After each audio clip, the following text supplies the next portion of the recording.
Hello, welcome to the Horus Heresy. I'm your host, Rob. This video might be a little bit challenging. Such a bad joke, because it's about the challenge subphase and how challenges work in the new Horus Heresy. If you weren't aware, big heroes and small little sergeants can battle it out in the challenge subphase, and it really adds a lot to the game. It's a whole mini game inside of combat. What's good is it doesn't reduce the other members of the combat to just viewers. Instead, challenges add to the combat resolution of the combat in determining who is the winner and therefore who's going to run away. So let's break down how this works exactly. We can see in the assault phase that the charge subphase happens and then the challenge subphase happens before the fight subphase. Let's say you have 3 combats happening on the board and there are eligible units in each one of the combats to declare challenges. You would resolve each one of those challenges before you moved on to the fight subphase. So combat 1, you would decide whether or not there were challenges and resolve it. Combat 2, the same. Then combat 3, then you would resolve the fight subphase for each one of those combats as well. During the challenge subphase, the first step is declaring a challenge. The only models that can declare a challenge have the command or champion subtype or a special rule. Those will be located on your datasheet, as you can see in this example datasheet. They may also have a special rule that allows them to take part in challenges. No model that has the routed status is able to declare or accept challenges. You do not need to choose to do a challenge. You can decide you do not want to do it. But you must remember that you, as the active player, if you decide not to do a challenge, your opponent is going to be able to use a reaction.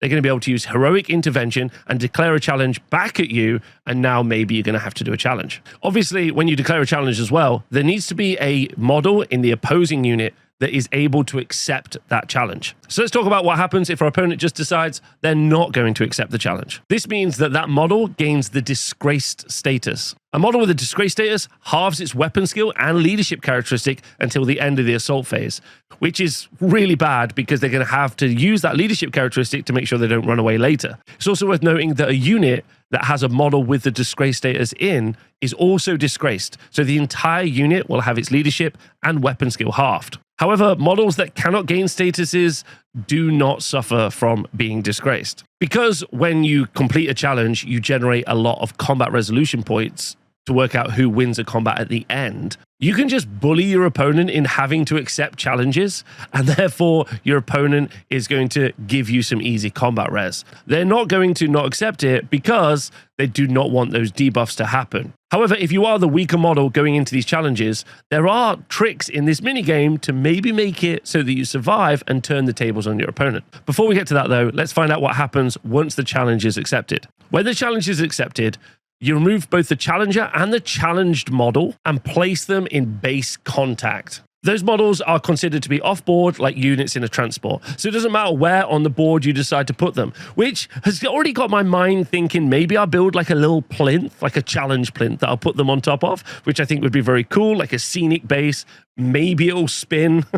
I don't know. But they're not right there, so it doesn't matter where they are in the combat. You can just pick them out, put them to the side, start doing your challenge. If removing either of those 2 models would cause the parent's unit or the unit that they're in to no longer be in base-to-base contact, then you make a pile-in move starting with the active pair. Pile-in moves is just a short move that you do in combat using your initiative value to bring more models into base-to-base contact. If removing the models leave the units in combat, then you don't need to make any pile-in moves. So now we've got our models set to the side. Now we can begin the face-off. Face-off. In the first round of a challenge, the challenging player chooses the first gambit. Gambits are our secret mini games, and we definitely should have some cards and place them down. It's very cool. It's like Pokemon special moves. I'm sure people are going to be very mad I described Horus Heresy as Pokemon there.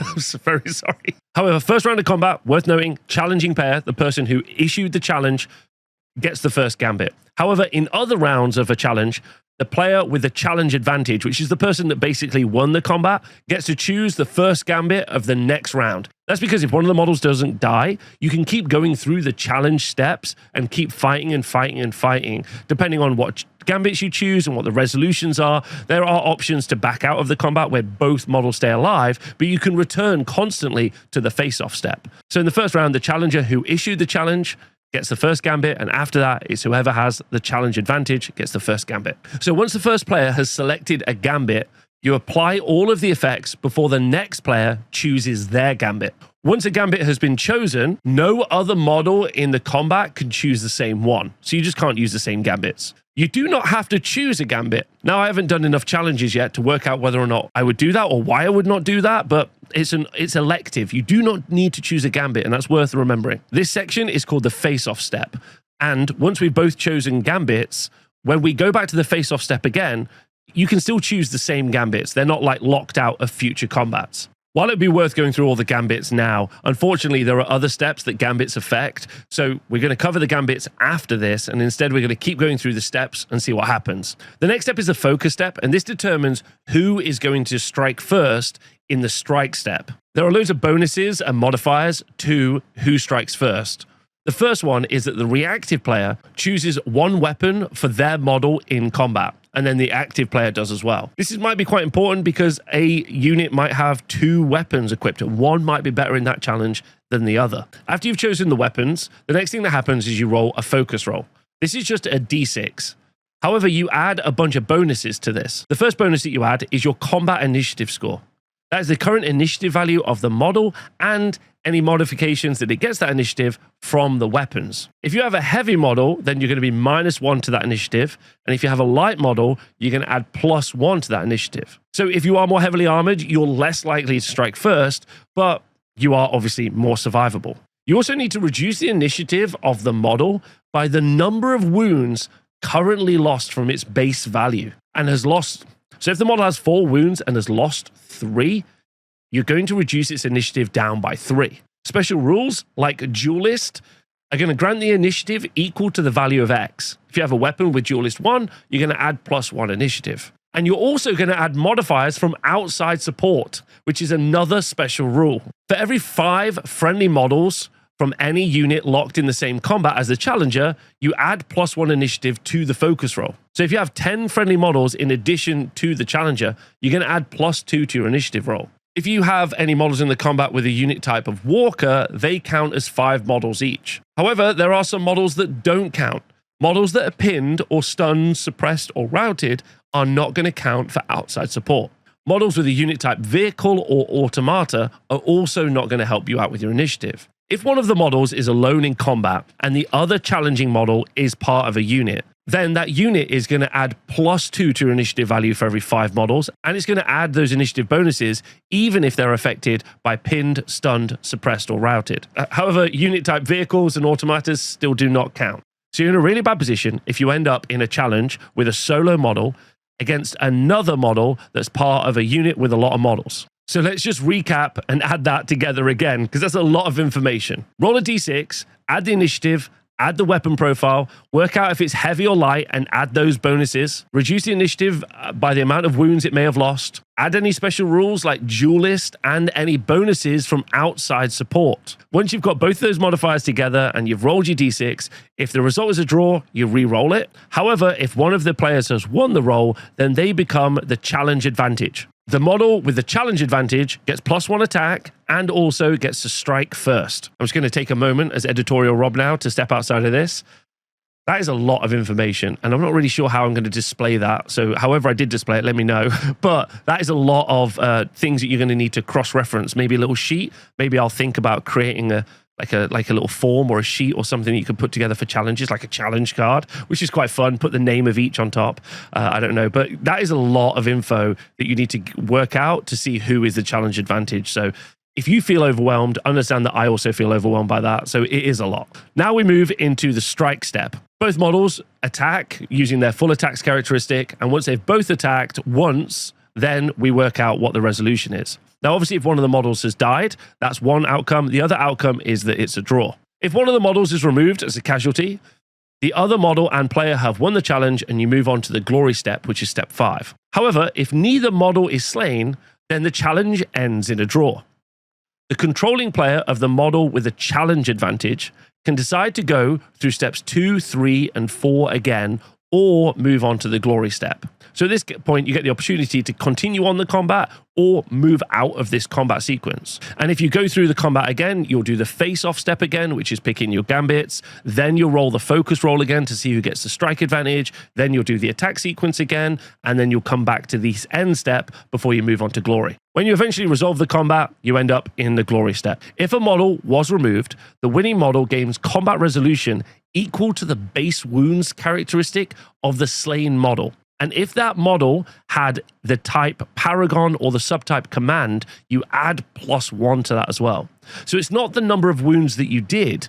Instead, it is the base wounds characteristic. So it could be a massive amount for combat resolution. If you end up in the glory step, and if there were no models removed, the model that did the most wounds gains combat resolution equal to the wounds caused. However, if both models have done equal amounts of absolutely everything and you've ended up in the glory step, then you just end the combat and no combat resolution is generated. It's worth me saying as well, because I don't think I've said this yet, combat resolution is the thing that you use to work out who's won combats. When units get into a fight, you work out who has done the most damage, you generate a combat resolution number, the number with the highest, or the player or unit with the highest wins, and then the other unit might run away, it might flee, it might hold. There's a bunch of resolutions from there, but that's what the combat resolution decides. So you want as many points of that as possible. So now we've completed the challenge, we've worked out who's won, we need to put those models back into our units. The way that we do this is we should make sure that it's in unit coherency and it's in base-to-base contact with the enemy unit that we were fighting. Sometimes, though, this may not be possible. For example, the enemy unit may have been destroyed, at which point we just put it back into unit coherency with our unit. It might also be true that our unit was destroyed while we were in a challenge, and we return that model back into base-to-base contact with the enemy unit. However, we keep all of the combat resolution that the unit that was destroyed generated, because the enemy will have made they'll have got a lot of points from killing our unit. And so our model, unfortunately, gets weighed down with that when it returns to the combat. To recap, and it is a lot, but to recap, we issue a challenge if we've got eligible models to do so, and if they've got eligible models to accept. Then we choose gambits, starting with the person who issued the challenge. Then you work out who gets to go first through the focus roll and all of the modifiers that you generate. Then you do the fight. Then you work out if you want to do more fighting or move on to the glory step. Then you return the models back to the unit. Then you would go on with all of the other combats for the just normal dudes. But you're also going to get to choose gambits, which we haven't covered yet, and we're going to cover now. Don't forget, there's also going to be faction-specific, maybe even character-specific gambits. So there's going to be so much to choose from, and this has got so many permutations. The weapon options you've got, the unit type you're using, so much stuff going on here, so it's very cool. Let's go and look at all of the gambits. All these gambits are core gambits.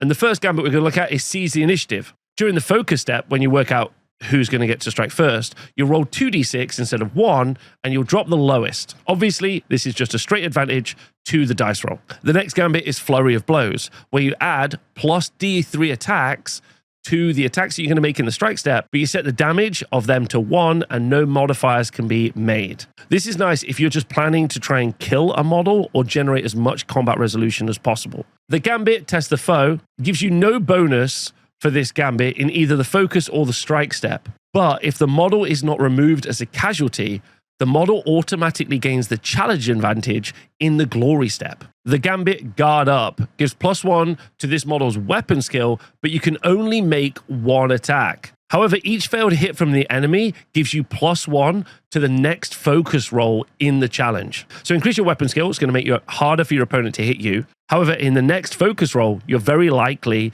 to be able to make it so that you are going to get to strike first, meaning that you can choose a more powerful gambit that's maybe going to do more damage. The core gambit Taunt and Bait sets this model's weapon skill and attacks characteristic to equal that of the enemy. If they're already equal, then you apply -1 to those characteristics. Each time the player selects this gambit, you add 1 to the combat resolution. The core gambit Grandstand, you roll 2d6 for the focus roll, but you pick the lowest of the 2 results. You can add no outside support bonus to the focus roll, but instead you add outside support to your attacks characteristic for this model. So you are not likely to go first. However, if you feel like you can survive, you could potentially add a lot of attacks so to generate a lot of combat resolution, or maybe even just kill the other model. I love this one. This one's very cool. The next core gambit is feign and riposte. Only the player choosing the first gambit can choose this. You choose another gambit, including faction gambits. You choose another gambit, including faction gambits, that the other player cannot choose for that face-off step. Obviously, this is really strong. If your opponent is like, I have a guaranteed gambit that's going to do something great, you can just shut it down, which is pretty cool. The next gambit, withdraw, only allows you to make one melee attack. However, if your model that has chosen withdraw is not removed, during the glory step, you may choose to end the challenge with no combat resolution for either model. I think this is genuinely a very cool gambit. If you think you can dodge enough attacks, make it so that your opponent wants to try and generate a lot of combat resolution and you just shut it down, that's pretty cool, very unique. Our last core gambit is finishing blow. You roll 2d6 during the focus step and you remove the highest. That means you're going to be much slower. However, this model gains +1 strength and +1 damage to all its hits in the strike step. Feels like that is very strong, very good. Now, that's just the basics of challenging. That's just how to do a challenge. In the future, oh my God, there's so many things that we can do with this really fun and unique section of the Horus Heresy. We can look through different units and different weapon options and design ourselves the perfect challenge bots. Sure, our big, scary Primarch level characters are obviously going to be amazing to use in challenges. And what I really like about this is it's not just a stat check. It's just not your Primarch is better than mine. You could do some really clever stuff with denying combat resolution, denying how many attacks you're going to get hit, trying to strike before your opponent. Lots of really engaging elements that you can put together to really make a much more interesting combat than just a pure stat check. Your small command units all the way up to a high command, battling it out. This will be very cool to see. I'm sure already with the rules coming out very soon and with leaks obviously out, there's lots of people who already have very fun loadouts for their different challenge characters. And I'd love to know what they are. So if you want to write them down in the comments below, do let me know. I'd be very excited to read them. The game's too massive to work it all out, but I'm looking forward to that. There's loads of stuff to look forward to in the future. I hope you're enjoying these videos. If you are, please do let me know. Thank you to everyone on the Patreon for helping me create this content. Thanks very much, and I'll see you soon.